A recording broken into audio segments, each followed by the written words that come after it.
This is Neuro Rainbow Cast with Autistically Aar, with the Alice Hewson interview. Remember to like, share, and subscribe and give a good review. Follow at Neuro Rainbow Project on social media, and email neurorainbow@neurorainbowproject.com with any correspondence. Also check out the new podcast feed Dyslexability, where you get your listening to this. Let's let Alice introduce herself, divided by... My name is Alice Hewson. I am a Northeast-based writer, and I have dyspraxia and ADHD. ADHD was diagnosed in my 30s and dyspraxia as a child. And I think probably one of the main reasons why I'm on this podcast is I've just written a book that's probably back to front on the video, but Neurodiversity in the Workplace. And it's inspired by my current employer about systemic inclusion and creating a safe, psychologically safe workplace and an environment. Would you like me to say anything else? It's been great. Thanks for introducing yourself and about your book. I look forward to discussing that further on in a few moments. But I want to also get to know you as a neurodivergent person. Can you explain a bit more about your neurodivergent story and about how your neurodivergent conditions affect you? I was diagnosed with dyspraxia when I was 7. At the time in the 90s, neurodivergence wasn't really recognized or understood. ADHD certainly wasn't recognized unless you're a hyperactive 8-year-old boy running around the classroom, which I wasn't. So my ADHD wasn't picked up at all. I went through school and I had a statement for special educational needs, which at the time, so that's the equivalent of now the EHCP that children and young people and young adults, so it goes up to 25, have now. The statement at the time meant that I had extra time in exams, extra support at school, but because I was statemented didn't necessarily mean that I was properly supported, and I didn't have the support I needed at school at that time. I went through secondary school, experienced feeling different, not quite fitting in and not really understanding why. And I understood I was dyspraxic, but I tried to deny it, as most teenagers do, because you're put in an environment where teenager girls especially, it's a bit of a competition, and you have to fit into the crowd, and I really didn't. And I was always conscious of that growing up. I went to university, at a history and politics degree. I was told by my year 4 primary school teacher that I would never pass my year 6 SATs, but clearly since then I've proved everybody wrong, and I've done everything everybody once told me I wouldn't be able to do. So I went to university, and still I didn't disclose. So when I did my undergrad, I didn't disclose at all. I just felt that because of my experience of school, which was wholly quite negative, apart from a couple of quite supportive teachers who were fighting against the failing system at the time, who did their best, I didn't want to be seen as different in the context of university, because I didn't think that at the time it would be any different from school. So I went through university with zero support, and so I got my degree, and then I went on, and I was confused about what I wanted to do. So I went to India for 10 weeks, because that's generally the normal thing that most people do. Not really, but I got into India because I disclosed my dyspraxia, and so it was Platform 2 that don't exist anymore, this volunteering program overseas. And the first time I talked about my dyspraxia in more of a positive, supportive way was in that interview for Platform 2. And Platform 2 is aimed at quote unquote disadvantaged young people who wouldn't normally go on a traditional gap year. So when I was in India, I met lots of different people from all walks of life who had lots of different lived experiences, and that was quite empowering for me. And I was like, I found, for the first time in my life, found a community that I could fit into, and people who were genuinely nice. And I hadn't really experienced that before. And then so then sorry, trying to summarize.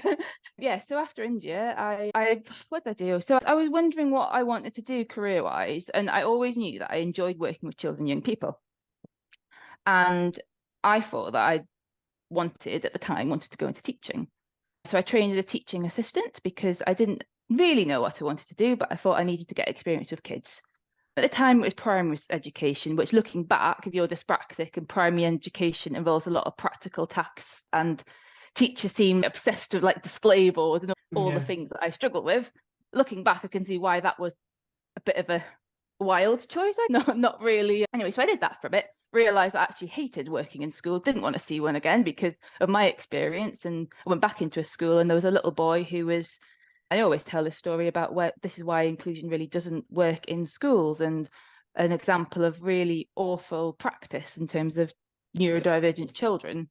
So there was a little boy who was autistic, and he wanted to, and also the other thing is English was his second language. So that is clearly, so he was disadvantaged in many different ways. And the task was to draw, they had to colour in Little Red Riding Hood. And this little boy, he coloured it in purple. And I was like, there's no problem with really creative. And the teacher asked me to get him to redo it. And I said that will be incredibly detrimental to his mental health, because this little boy he's looked outside the box. He thought that Red Riding Hood would be purple. And there's absolutely no problem with that whatsoever. So I think it was at that point I realised that just me in schools would never get on. So I trained as a youth worker instead. And my experience of youth worker as a young person was very positive. I had I was on a local youth assembly, and I had incredibly supportive youth workers who gave me the time, space to be me and work out what I wanted. So I trained as a youth worker. I went to Durham Uni, did a master's in youth work, and worked as a youth worker for a while. But on the side, I was always writing, and writing was always my thing on top of working with children, young people. And I wanted to work with young people outside of an educational setting because I wanted to support them in a way my previous youth workers when I was a kid supported me. So I did that. And then, as you do, and then I decided that I'd do another master's. And then I did journalism. I trained as a journalist. So I did journalism MA. And then I've just been writing and working in communications. So my previous job before this job was a comms role for a young carer charity. So still working with young people. And now currently I completely missed out my ADHD diagnosis, but I'll go back to that. Yeah, so that's where I've got to. But prior to applying for my current job in communications and writing my book, which has come out of being an employer where I feel safe and I can be me, I can bring my authentic self to work, I think it's really important. But prior to that, so it was during COVID. And I think COVID, the pandemic, it gave people a lot of time to think and reassess who they are. There was a lot of home working. So like lots of employers, my employer sent us all home, and there was minimal contact with people. We weren't in the office anymore. And I was thinking about myself, and something didn't fit. Something didn't feel right. Dyspraxia, I felt the dyspraxia didn't explain all of me. So I went and got an ADHD diagnosis. I went privately because the waiting list is about 6 years long where I live, which quite frankly is wrong and shouldn't be the case for people to get adequate support and quickly. And I found that medication has literally changed my life. And I'm now, so it's led to me applying for this job. And I'm incredibly open about my neurodivergence. I think it's important to normalize the conversation and normalize recognizing what's right for you. And I think that's really important. You can talk a lot about generic support to people, but I think when people actually reflect and have time to reflect on what's right for them and where they can go in their life that sort of suits their brain, the way their brain works. And when I was younger, nobody sat me down and said, this is what your neurodivergent brain means, and this is what it will mean in the world of work. And I think, and I'm a real champion now, you talk to young people when they're young about the future, talk to them about what their brain may mean when they grow up, because it's really important that people get the right support and know how to access it as well. Yeah, definitely. That's definitely an important thing, because like when I was a child, I didn't think, like yourself, I didn't think I was able to talk about being dyspraxic and how it affected me and disclose my disability in front of my other peers in school. And that's something that when you was describing that, I could relate to, because as you say that, that internalized ableism, try to mask, not exactly able to understand yourself. But I found like I could obviously notice signs of dyspraxia and how that affected me, because of course it's like the practical things of tying shoelaces, not being able to do stuff like that, and like finding writing difficult and stuff like that. But as you said, then you were able to mask it to a certain extent when he went to university and didn't really want to disclose that. And I guess that might have been an impact of the negative perception from your teachers when you were younger. Did you think that your teachers that when you were in primary school had an impact on that? On me wanting, do you mean like sort of me wanting to hide who I was? Like my how not Yeah, I'm feeling that you didn't feel that it would help you in disclosing that for long when you came to university, in the sense that negative perception Yeah. from your child. I think my early schooling, and I mentioned this in my book actually, is early schooling for anyone has the potential to make or break somebody, and it has the potential to really influence their future. I think a lot of people do have a lot of school trauma, and a lot of people don't deal with their school trauma because there just even isn't the support out there to deal with it. And I think that also that it did have an impact. And for a long time, I believe that if you're told when you're a very young child and teenager that, or even not, if you're told that your abilities will amount to X, Y, Z, but even if you're treated differently, I think things like feeling branded was a big thing when I was younger. So I had extra time in my exams, and one of the things they did is they put an orange card on my desk to indicate that I had extra time. It just made me feel really different to other people.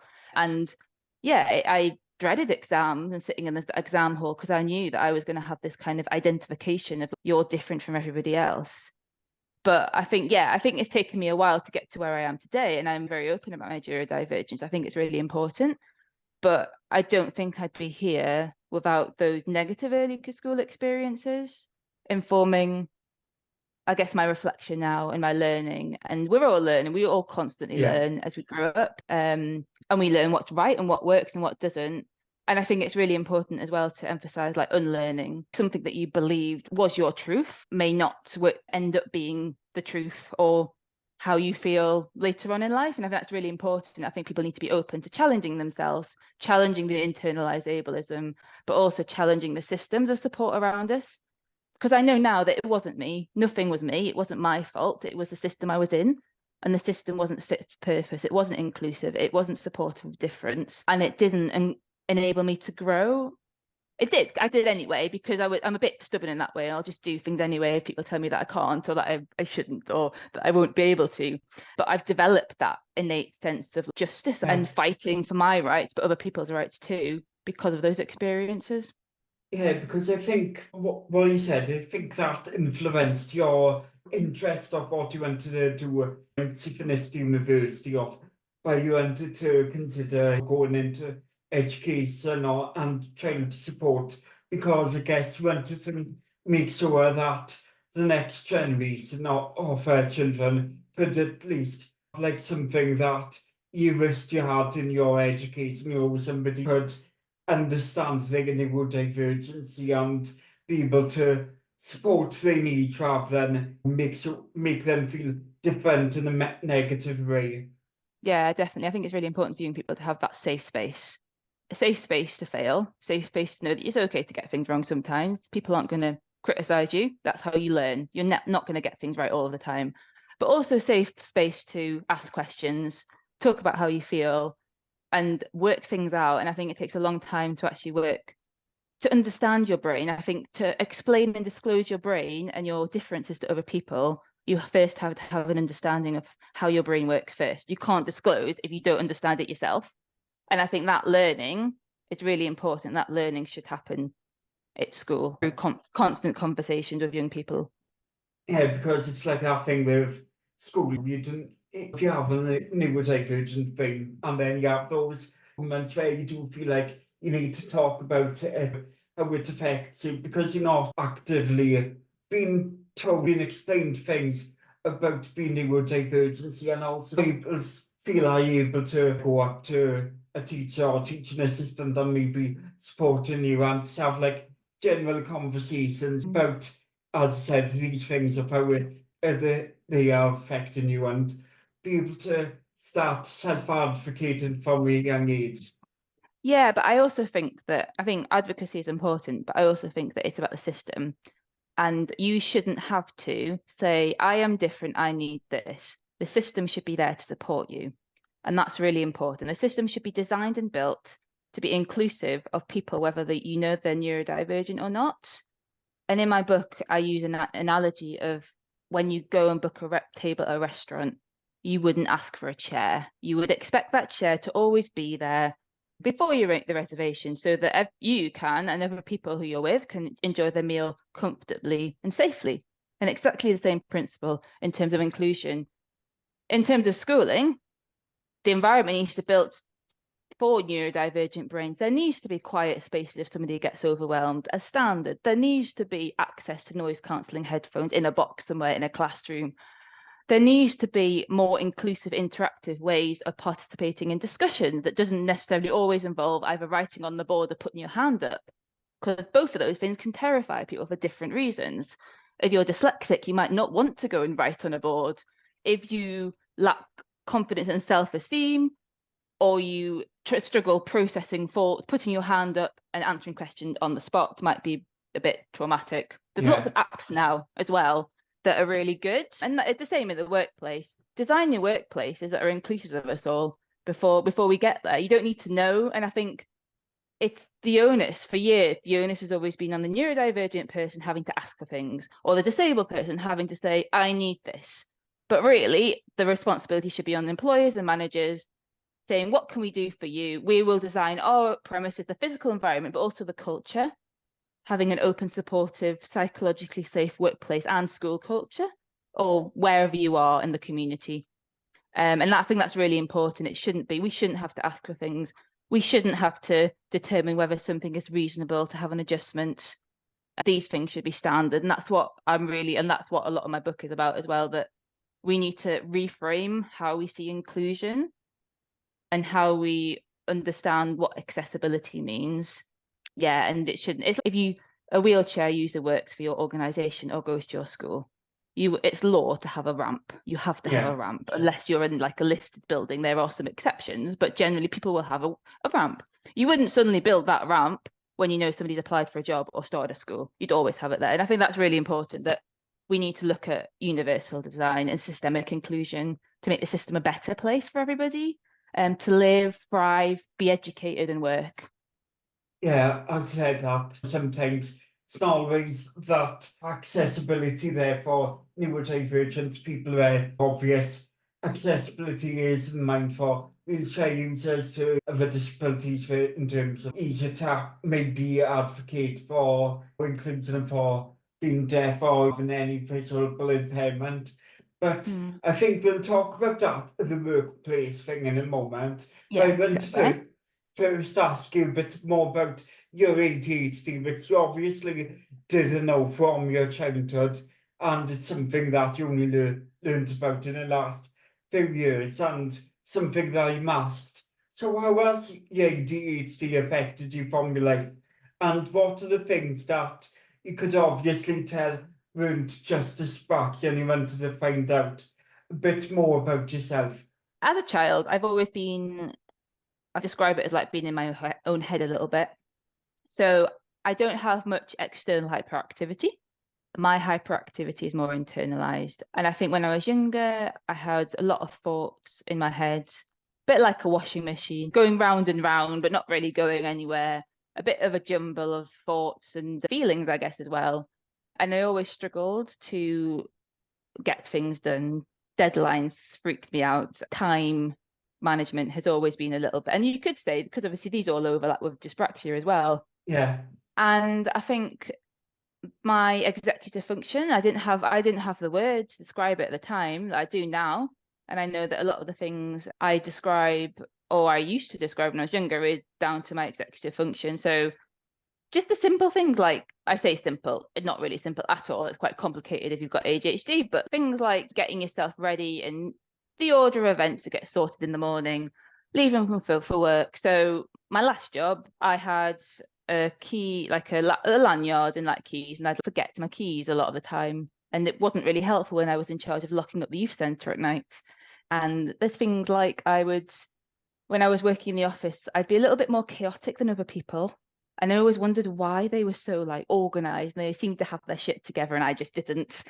I didn't understand why. But I think for me, it was just like my brain was constantly, I'm really creative.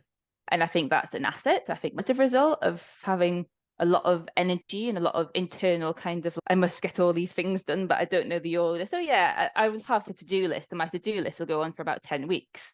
And like the same things on my to-do list will still be there. I just reprioritize them. So things like at work, I'd struggle with prioritizing tasks and working out which was the most important task to do.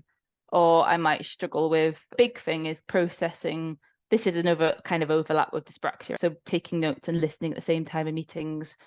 And I experienced a lot of overwhelm, a lot of what we call now rejection sensitive dysphoria, which is where I have quite an intense fear of rejection. And this obviously stems from childhood trauma and workplace trauma too, where I think that if somebody's giving me feedback, I think that it's on me and that I failed in some way, or that they don't like me if it's a friendship or something terrible. I've done something terrible and I internalize a lot of that. And I think that was I was like, this isn't, other people don't think like this. This isn't like sort of the normal, I guess normal. I'd hate that word, but typical is a better word. So yeah, this wasn't the typical kind of way people respond to situations. And so I knew that my brain and my thoughts, it wasn't just dyspraxia.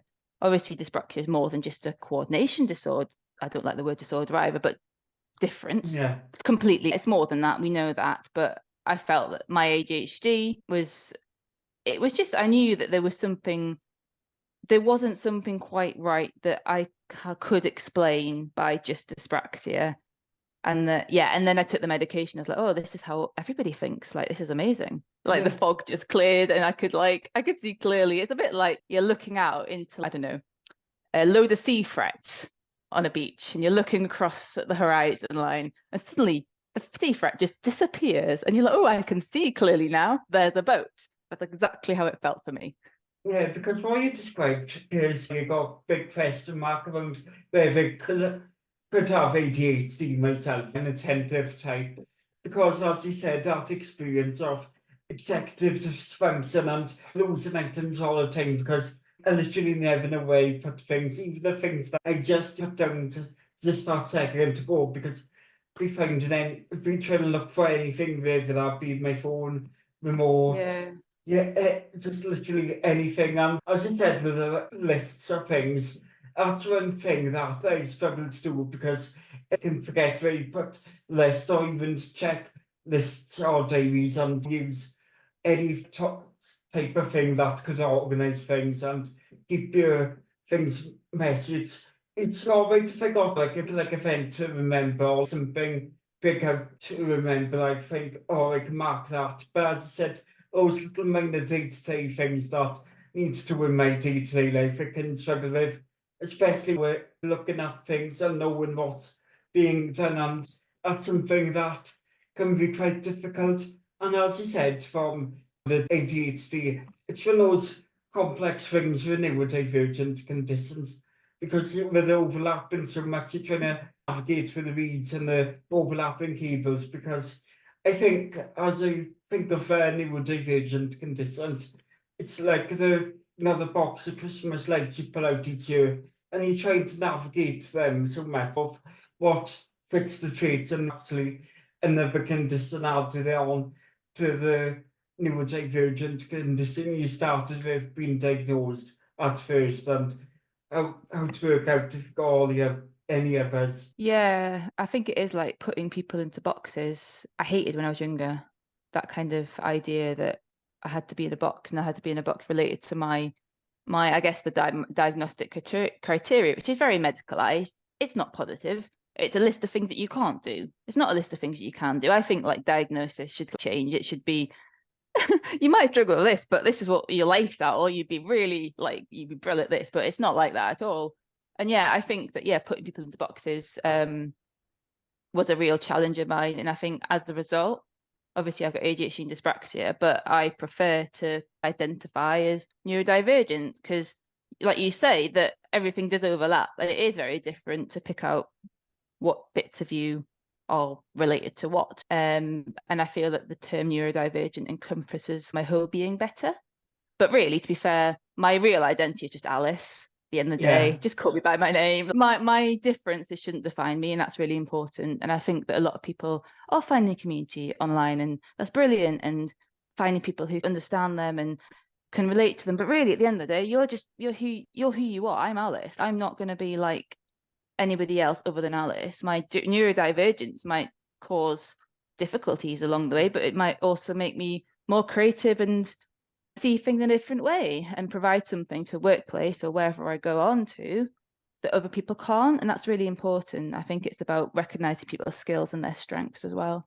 Yeah, because I understand how like some people prefer to use like specific diagnostic labels if you're talking about things, and sometimes there can be an issue with generalizing things. But again, with media, especially if you're like looking at the more general mix of the different conditions that you've been diagnosed with, and I do get the point of not wanting to be like seen so much by the labels and see that and your view of them as a tick box thing, because it's that thing of everyone is affected by neurodivergency in a different way and have different traits and present differently. And you, as you said, you are your own self, and basically the only one who can explain how you experience that is yourself. Totally, and everybody's different. Once you've met one dyspraxic, you've only met one dyspraxic. Everybody with ADHD is different.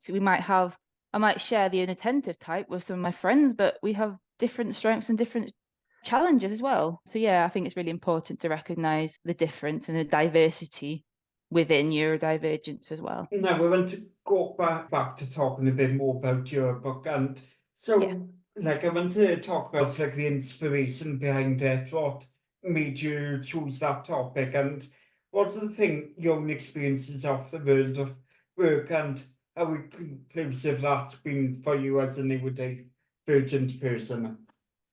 So my inspiration behind my book was my current employer, Dartington Service Design Lab, and my boss, Rachel, who I joined the lab almost 2 years ago. So they are a research and service design organisation, and they're involved in research to improve outcomes for children and young people and redesigning services so they better fit the purpose and the needs of the people and the communities they're meant to. I took on a role there as a communication and digital officer. So my role and job is involved in updating the blog, post, website, social media, and any other communications, photography, design, that kind of thing is my bag. And I joined there following quite a lot of traumatic workplace experiences. I've had apart from one employer who were amazing, they were a mental health charity, but everybody else, I've had bad managers. I've had managers tell me that my personality didn't fit the team when I did the Myers-Briggs test. I've had managers who weren't available, where I wasn't supported, and lots of, and this is where I had disclosed in most of these organisations as well. This is well past uni. And I joined the lab and they taught me what inclusion is meant to look and feel like at work. They taught me that it's about systemic inclusion, that it's about systems, looking at systems where people, workplace systems and the communities, workplace communities, and it's about understanding how to make systems better so that people don't have to disclose. Everything at the lab is really inclusive and really neurodivergent, inclusive and accessible. From them, we work from home, we're home workers, so we have a lot of Zoom meetings.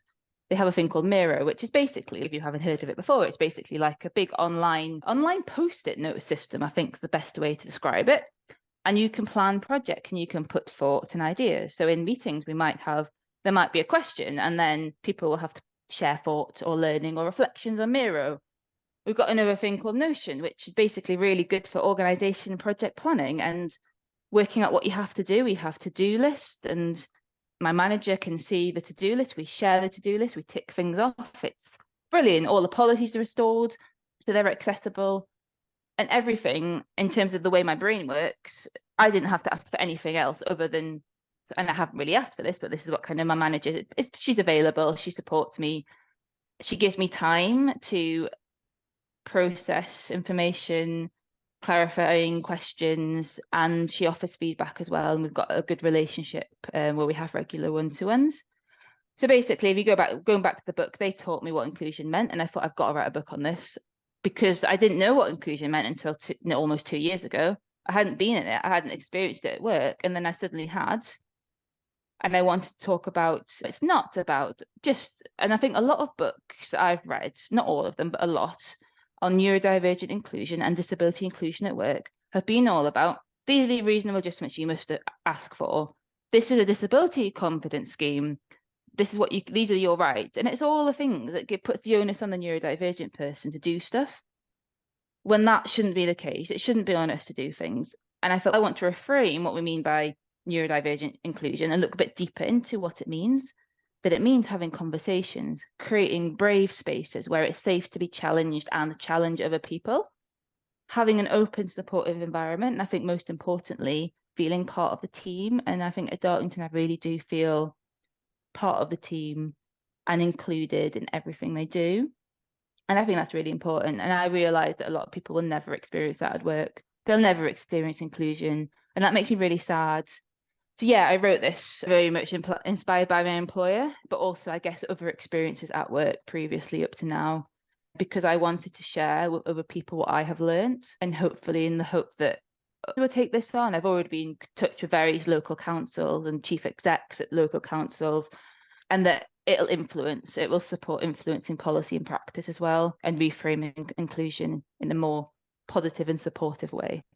Yeah, it sounds like a great thesis or theme for a book and topic that needs to be addressed. As you say, there was a lot about how to advocate for yourself and how to speak up and defend yourself and work for the current systems for neurodivergent people. And as I said, that's all well and good, but it's important to have those conversations of how to give something for employers and or any institutions with work employment of how to make the environment of work better for neurodivergent people.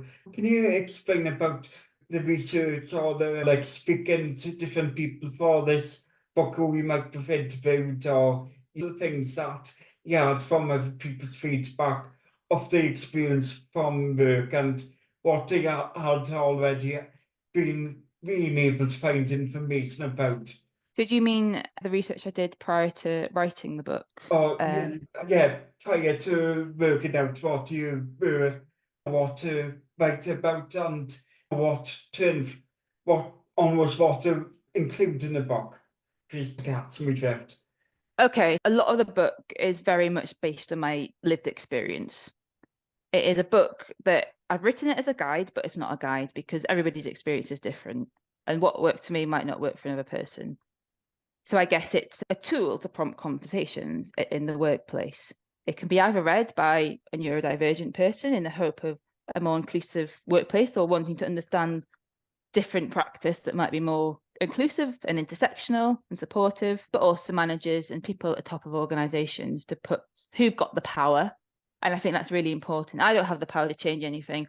Most of us don't have the power unless we're like CEOs or chief execs and really high up in organizations. We don't have any power. And it's about giving the information to the people who have the power, sharing my story and the way that I believe things can be done differently, but we need the people with the power to support us to do that. So in terms of the content of my book, I thought about my own experience, to be honest. I did a lot of research around, there's lots of different papers that have been written looking at experiences of neurodivergent people, specifically in the workplace. And I based it really on how it's structured in, I have it in front of me. So it's structured in 5 sections. And I began thinking, what does inclusion mean to me? What do we have to do to make inclusive practice more accessible to organizations? And I just started at the very beginning in terms of understanding neurodivergent and inclusion from the start. So that's when I talk about the more practical things like recruitment processes, application processes, interviews, probation periods, stuff that we all need when we start a job and can make the difference between having a really supportive environment and the opposite. And then I looked more deeper into kind of psychological safety and looking at how we can support people's mental health and well-being, ways that my being hasn't really supported at work, and then the opposite as well in terms of what my current employer do. And I think really I just went through how I felt as somebody who's now suddenly in a more supportive workplace. And I wanted to share that story. So it's very much my story, but it's lived experience interwoven with tips along the way of what you could try or what you could consider. And I think the overall theme is to have conversations, to continue learning. You're never going to know it all. Something that you know now might not become the truth later on, and that's fine. And also reflecting your practice, reflecting on things that you got wrong. And I think it's really important to understand that you're never going to learn to get it right if you don't get it wrong. Yeah. You have to get it wrong first to learn how to get it right. And that's really important. That's one of the kind of themes that it's okay to like mess up. It's fine as long as like it doesn't severely impact somebody's well-being, then that's not okay. Yeah. But generally people, you know, we're all human and we all need to learn together. And it's about having these open conversations at work and it being a normalized topic, but also a topic that's not pressured. Like people shouldn't be pressured to disclose at the start of a job or in an application form. It should be, the design should be there for them to walk in the door and feel held. And I think that's really important. I really do feel held by my current line manager. She's brilliant and she's really supported me to grow. And in terms of my personal development, and we have a clear progression plan. I know that I can approach her whenever I need to ask questions. And I don't know what I'd do about her, to be honest. And I feel that I want other people to have that. I want other people, if I could share her around, I would, but I can't. There's only one of her. I'm sure there'll be other people like her in the workplace somewhere who are as supportive and caring and understanding. But it's about people realizing there is a different reality to what you might believe to be your ultimate reality is struggling at work, not enjoying your job, and not feeling that you can progress because you're neurodivergent and people not understanding you or including you. Yeah. And like when you mentioned about psychological safety, I think that was important thing to address, because when you talk about health and safety in a workplace, psychological safety, it's not something as a term I've come across much, and it seems that we can also get quite missed out, especially a lot of the time we do talk about workplace stress, workplace trauma. We do hear a lot about that because like a lot of like person working loads hours a week and not getting the right accommodations. But do you think that many people do understand what psychological safety is, and do you think employment laws include for that and include for understanding and regulation of, as well as including like health and safety, that often makes sure that people are practically and physically safe in the workplace? Do you think that much is included within the law to protect for psychological safety within work? I think no is a short answer. So I think that if I did think that workplaces were psychologically safe, I wouldn't have written my book because they would be doing it. And I think I can't speak to every workplace, but a lot of workplaces aren't psychologically safe places to be. And I think a lot of people do have a lot of workplace trauma. I believe that you have policies, you have safeguarding training, you have health and safety policies, you have lots of different policies around your physical health. But I think things like mental health first aid should be compulsory. They should be compulsory, like safeguarding training or health and safety training or food hygiene training if you're in that kind of role. And I feel that a lot of people are. There's this big conversation now about talking about your mental health, and it's lots of people in the media, lots of celebrities are coming forward, which is great, brilliant. But we need to see this conversation put into action. And I don't think we're quite there yet. I think there are a lot of workplaces that, like you say, haven't heard the term to be psychologically safe. And I defined in my book, I was like, well, what does it mean to me? And I thought about this. I thought if I'm going to talk about being psychologically safe, I have to be clear about what I mean and what it means to me. So being psychologically safe to me is having an open environment where I can ask questions and not fear either confrontation or negative responses, feeling safe in the workplace and feeling comfortable being myself. Whether that is I come to work and I've had a really terrible day and I'm visibly upset about something that might have happened, or whether that is that I'm really excited about the launch of a new book. Being yourself and being who you are is really important. And having policies and procedures where you can challenge people or ask questions to people who are maybe higher up in the organization, like the CEO or chief exec, depending where you work. And having an open team environment where, there will be a hierarchy, because you can't get away from a hierarchy in most workplaces, but having a place where everybody is valued member of the team and they're respected for their opinions and ideas and thoughts, I guess, and reflections too. So that's what it means to me. I think a lot of workplaces say, oh, we've got a perk, we've got yoga at lunchtime or fruit in the office as their well-being initiatives. At a previous job, I had 2 hours off as well-being time, which looking back wasn't really very helpful, because I was quite stressed about taking this time because I had a really big workload. So taking my well-being time felt like a source of stress. And when I did take it, it was 2 hours. It used to take me about an hour to get home. So it wasn't like I could do much with that time. Yeah. So I think, and I asked this question on Twitter actually about what does well-being mean to you? And a lot of people said that think about the organizational culture before you give us fruit or yoga at lunchtime. That's not well-being. That just masquerades as well-being. If we haven't got the foundations of the workplace right, and the culture and the safety right in practice and policy as well, we're not gonna, these perks, these well-being perks aren't gonna support our well-being or make us feel psychologically safe at work as well. Yeah, because as listening to them, you got to work from like the employees' feedback and can understanding what the workload is and what their concerns are, and be able to actively listen from the workers and workplace. And when we were mentioning about mental health first aid and training for that, I was just said to you about let's get talking about mental health. If you're not okay, talk about things, but we don't exactly know what mental health first training looks like and mental health first aid looks like, because when we think of like practical things in first aid, we can just think of like the CPR or what to do if anybody collapses and stuff like that.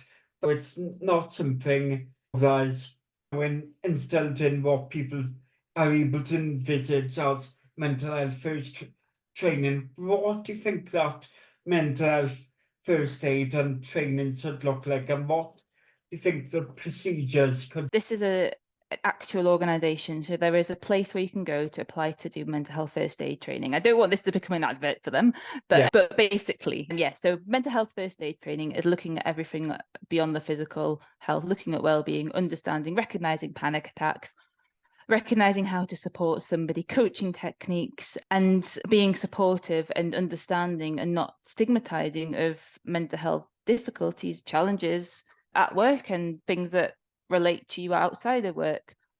So there's a course that you can do. So in previous jobs, before a couple of jobs ago, I used to work for an organization called Time to Change. So they're a mental health campaign. They don't exist anymore, but they were run by the charities Mind and Rethink Mental Illness. And I did my mental health first aid training through them. And there is a training packages. People can train to be trainers and deliver the training themselves. And it's a really good package of support. I think our training was 2 days. So we did adult first aid, but you can also do youth mental health first aid too, so looking at supporting children and young people. And it allows for conversations, allows for that kind of understanding of mental illness, and obviously the difference between mental health and mental illness. So we all have mental health, but we don't always all have a mental illness. Yeah. They're two very different things. So yeah, so it looks a lot at that. And I think that there is training out there, it's available, just like you book on a safeguarding course, you can, or like a first aid course in terms of like physical health. So yeah, I think it should be a mandatory thing in all workplaces. Yeah, and you like seen this book not just as a book, but like that as like a blueprint or manifesto for changing this culture. So what do you hope are the main things that change from your book? You mean like change? What changes do I want to see, or Yes. Oh, that's a difficult. That's a tough. I think people to get something out of it. I don't expect miracles, and I know that's not going to happen because I'm realistic. Although I think I did get a review actually that told me that I was a bit too idealistic, and I quite like that in some ways, because I feel that we have to be idealistic to make changes happen. Because if we aren't, if we just accept that this is the way things are done around here and this is the way they'll always be, we can't instigate change. So yeah, I think that I'd like my book to make its way into different workplaces. I think that I'd like people to read it and to really start conversations around what it means to be inclusive and what inclusion does and doesn't look like in employers, but also amongst like the neurodivergent community as well. And we need like allies. But it shouldn't just be on us to advocate for ourselves and to make change happen. We need people on our sides. We need senior managers. We need people right at the top of their game, right at the top of organizations to make this change and put this change into practice. And I'd love to see people to move from conversations and chatting about things to real action and real tangible change for neurodivergent people in the workplace. But I know that my book is just the start. There needs to be a wider conversation with lots of different people, and we need to get people on board who might have not considered this before, because they're the people that we need to target. We can talk till the cows come home amongst our own community because we all get it, but that's not how change is going to happen. So we need to think wider and bigger than that. The book has been published for a few weeks. What is the general feedback you've been able to have from people within the community, or people who have may not been so much aware of the issues of neurodivergent people in the workplace and those employed? What is the general feedback? So I've been getting 4 and 5-star reviews. My Twitter is Alice Rose with a 4. So it's 4less Rose, but the A is a 4. Very confusing. But yeah. And so yeah, I've shared a lot of my reviews on my Twitter. It's been wholly positive, to be honest. I've had invitations from local councils to go and do talks and Q&A. I'm from Gateshead, so I'm doing a Q&A with my local Gateshead council, and involving people from Gateshead Youth Assembly, who I used to be a part of myself as a teenager. I am just tomorrow, I'm going down to Swindon to do a talk at the National Trust headquarters at their workability event down there. So I'm getting interest from different national organisations and local councils who are interested in what I have to say, and I guess the messaging in my book as well. So it has been really positive. And then there's people in the community who have been supportive. I've had lots of support from my people at work who are very excited that I've got a book out. So that's been lovely. So yeah, lots of support and encouragement from different angles.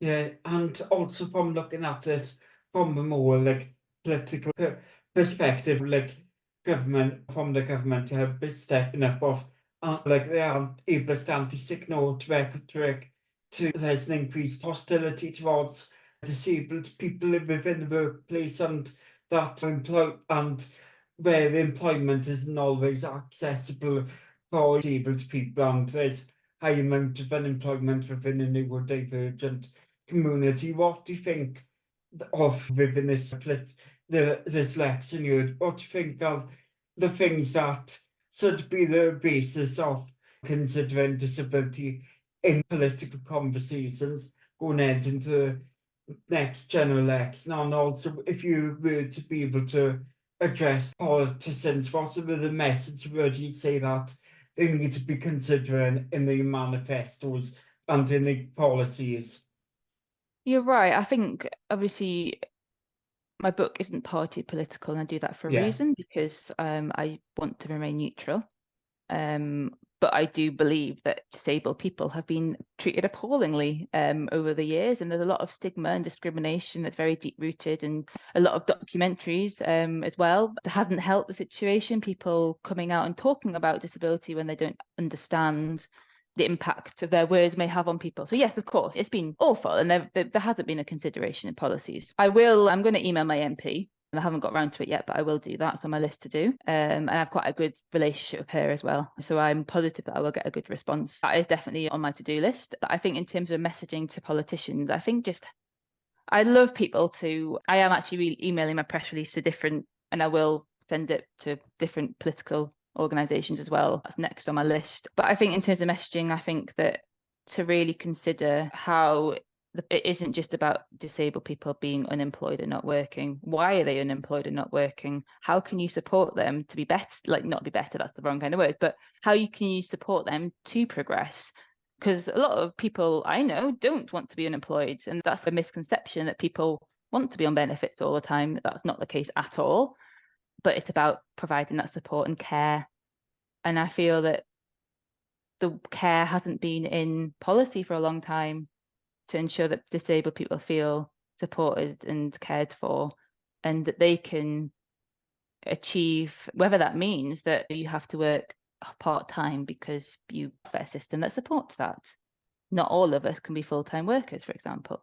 So yeah, I think there is, in terms of messaging to politicians, it's just to have those conversations, have it, understand, talk to people with lived experience, don't make assumptions. But it's really difficult when we are coming up to a general election and people want, their policies are what they want their voters to hear. That's what they believe their voters will want. And sadly, not that it's right, a lot of voters don't. They want to cut down on benefits. They believe a lot of the propaganda, a lot of the stigma around disability and mental health. And I think that's deep-rooted systems that need to be broken down and designed again or put back together in a way that is more inclusive. And I think it's deep-rooted ideas and understanding that is making society, and in terms of community, people making judgments. And I think that's it's a systemic issue. And the systemic issues can only be tackled by those at the top. So yeah, I do believe that people in politics do and should have a say and a role here as well, to making sure that we're more supportive in the workplace and I guess in local communities as well, and there isn't that judgment. Respecting that neutrality, how do you still have, what type of confidence would you have in terms of after this next election, of practical changes to happen to improve things for neurodivergent people or disabled people or with mental health or illness conditions? How do you think that within the next 5 years, how do you see things that, as you mentioned, about mental health first training and more neuro-inclusive workplace support, how do you envisage that improving anytime soon? I don't. It depends who gets into government and if they stick to their policies. I think it's a very slow process. I believe the people who have, obviously, government policy is one thing, and support for disabled people, but also people in organisations who aren't governmental organisations, aren't local authorities, do have, and more pressure groups as well, do have a part to play here too, to talking about neurodivergence. And it's communities coming together. And I think, yes, government is, and whoever gets into power, and they do have a lot of power, but I do believe that it's a slow process and it's baby steps. That's where we are at the moment. Things aren't going to change overnight, I know that, but I think my book, I wanted people to see there is another reality, and it might inspire somebody, or a CEO who might talk to their local MP or their local councillor, and it's about word of mouth, people talking about it. And I think that's the most empowering change that can happen. So yes, I don't think things are going to happen overnight, I know that. It's a slow process, but it's changing those systems, and it's tough. You need everybody to support changing systems, and there's deep-rooted ideas around neurodivergence and disability that is going to take a long time to change and shift, but there's no reason why it can't. And I've seen a different side to the workplace to feel more safe, and I do dream that other people eventually feel like I felt at Dartington, that I'm safe and I'm secure and that I'm line managed in a way that's best for my brain. Yeah, so it is about talking about it. And I think if politicians do start talking about it, we're on for a winner. But yeah, I don't want to be too unrealistic. Yeah, if that makes sense. Yeah, that does make sense. And as you said then about that, it is important to have like certain press groups or certain organisations who can collectively advocate for the needs of disabled, neurodivergent and those with mental health and illness conditions. But as I said, that organisations like Time to Change, who helped get you mental health first aid training, and recently the Dyspraxia Foundation, who have now has closed, and that was the main primary organisation within the UK who could advocate for the dyspraxic communities. How have you felt with the closure of the Dyspraxia Foundation, and also how have you felt with seeing an organisation like Time to Change be closing it as well? So Time Change, they lost their funding. I can't remember how long ago it was. A few years ago. To be honest, I feel that I need to be. How do I be honest about it? Yeah, so I don't feel as gutted about the closure of the Dyspraxia Foundation. I will explain why. I didn't feel they supported me. I felt that a lot of their practices were very outdated and they needed to change a lot of practice policies and procedures. I will not go into all of that now because I was horrendously trolled online and I wasn't supported by the Dyspraxia Foundation, the one organisation that should have supported me. So yeah, I feel that it's a good thing and it gives people the opportunity to step into that role.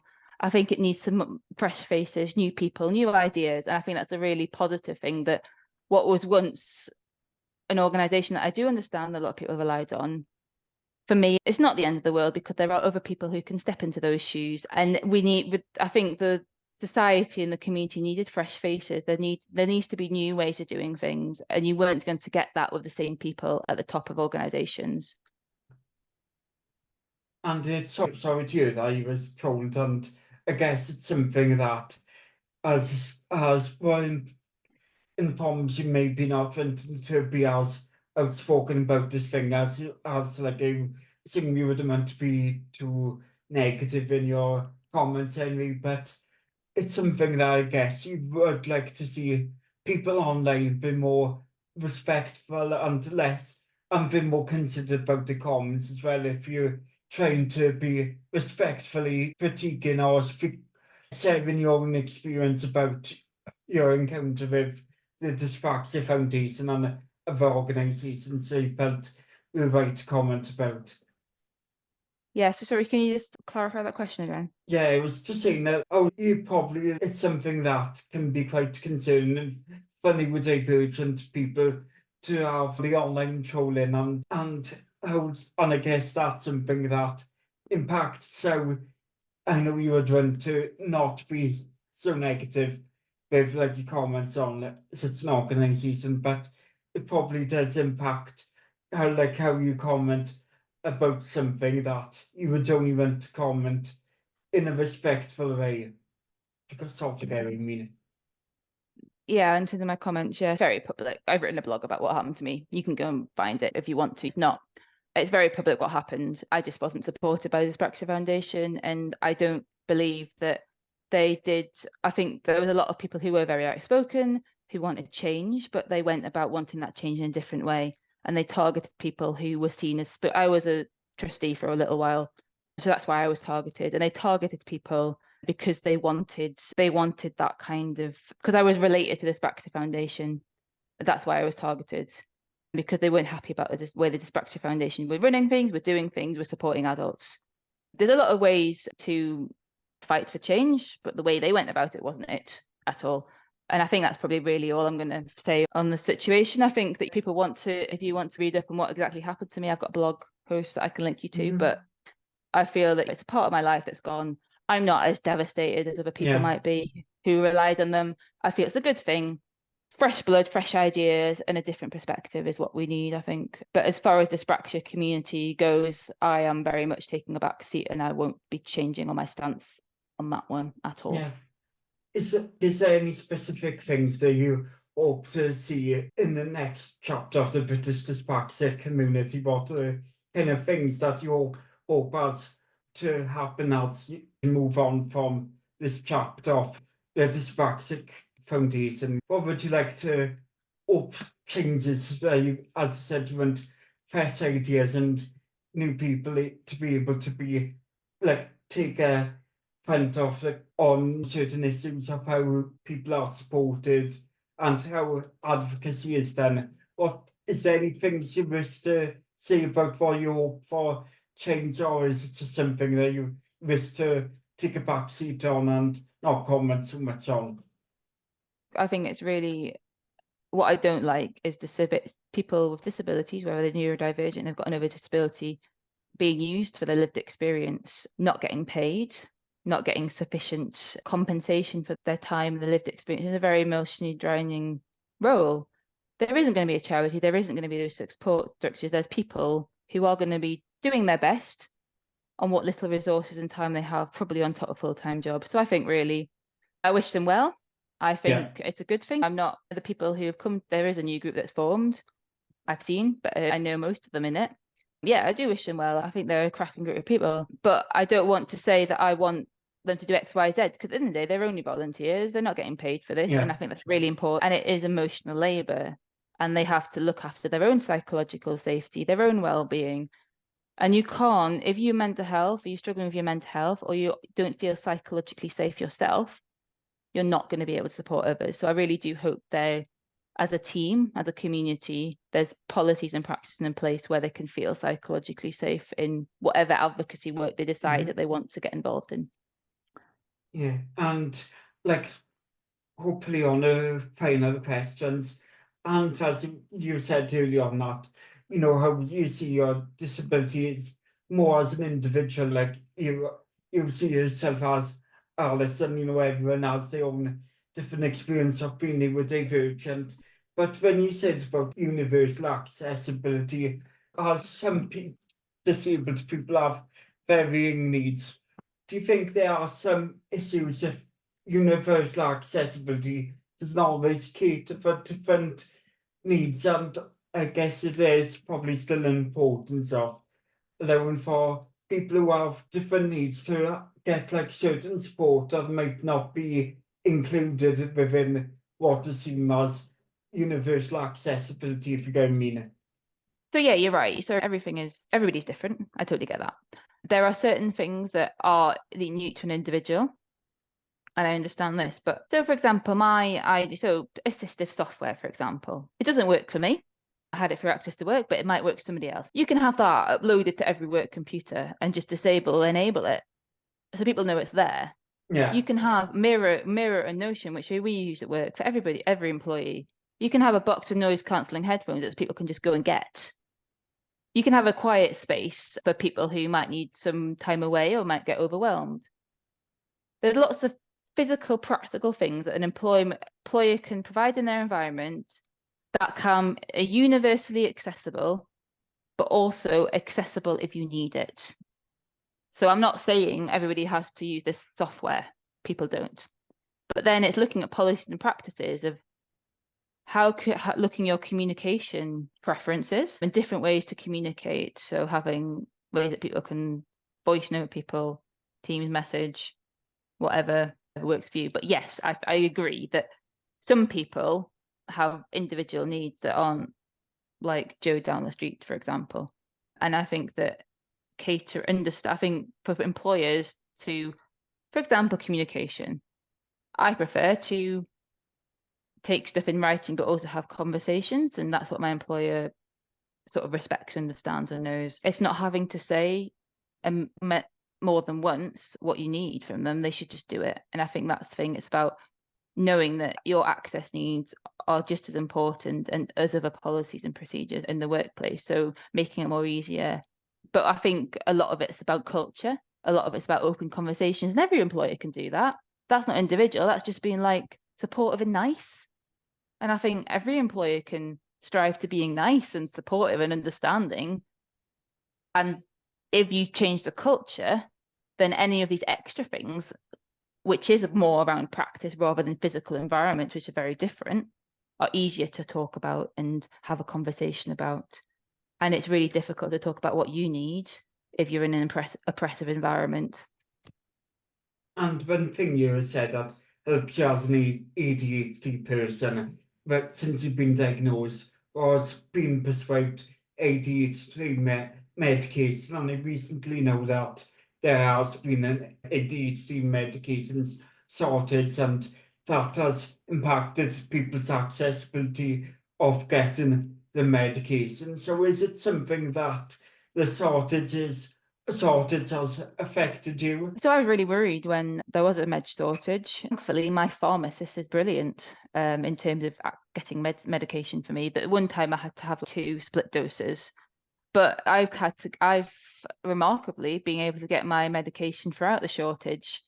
I know a lot of other people haven't been as lucky as me, and I don't even think it's luck. I think it's just, yeah, I guess it's a postcode lottery of where you are.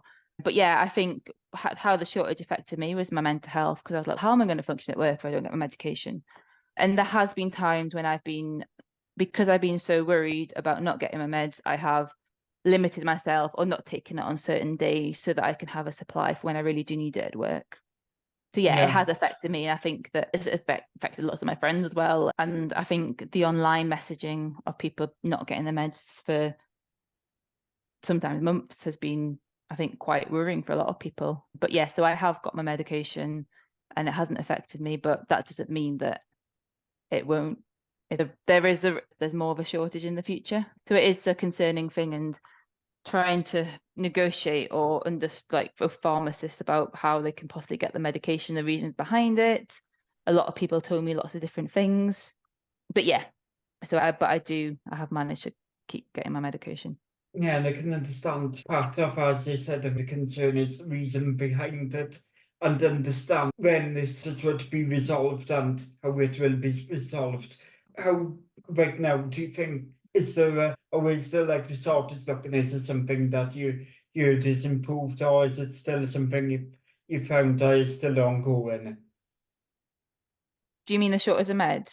Yeah. I think it's an ongoing situation, but at the minute it's okay for me, and I know a lot of people are getting their meds back, so I think it has improved, but that's not to say that it's going to stay like that sort of in the long term. And since I think asked a lot of the questions I would wanted to ask, is there anything I haven't said that, but you have had a chance to say already? Just to say, I think really, obviously, so my book it is available on Amazon and Trigger Hub website and Waterstones as well.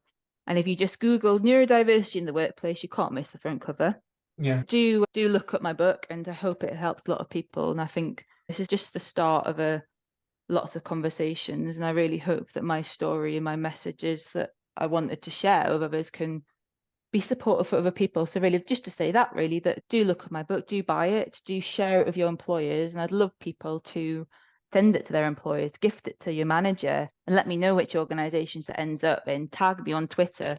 I've also got a Facebook page, which is just Alice Hewson, writer, author, and you can look me up there. But yeah, do tag me and let me know where it ends up, and especially if you've got pets. I like photos of my book Oh, with yeah. cats. So my cats feature heavily. They're in the acknowledgements of the books. But yeah, if you do have pets, definitely share them with me, and I really hope that I can help people. Great stuff.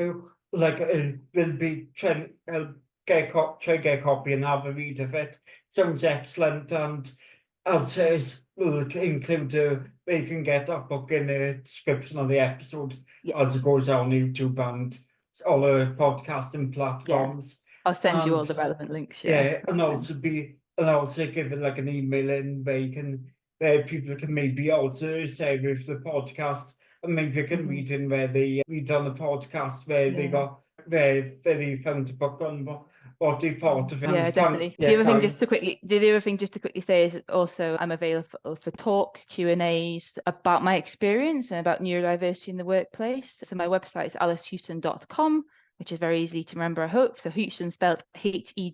So do look me up, get in touch. I'd love to hear from people. If you've bought my book, please leave me a review on either Amazon or Goodreads. But yeah, so I am available for talks, and I can travel around the country as well. So if that's something you'd like to explore further or invite me onto further podcasts, do get in touch as well. Thank you again, Alice. Again, remember to like, follow, and share this podcast, and leave a good review. Thank you for tuning in.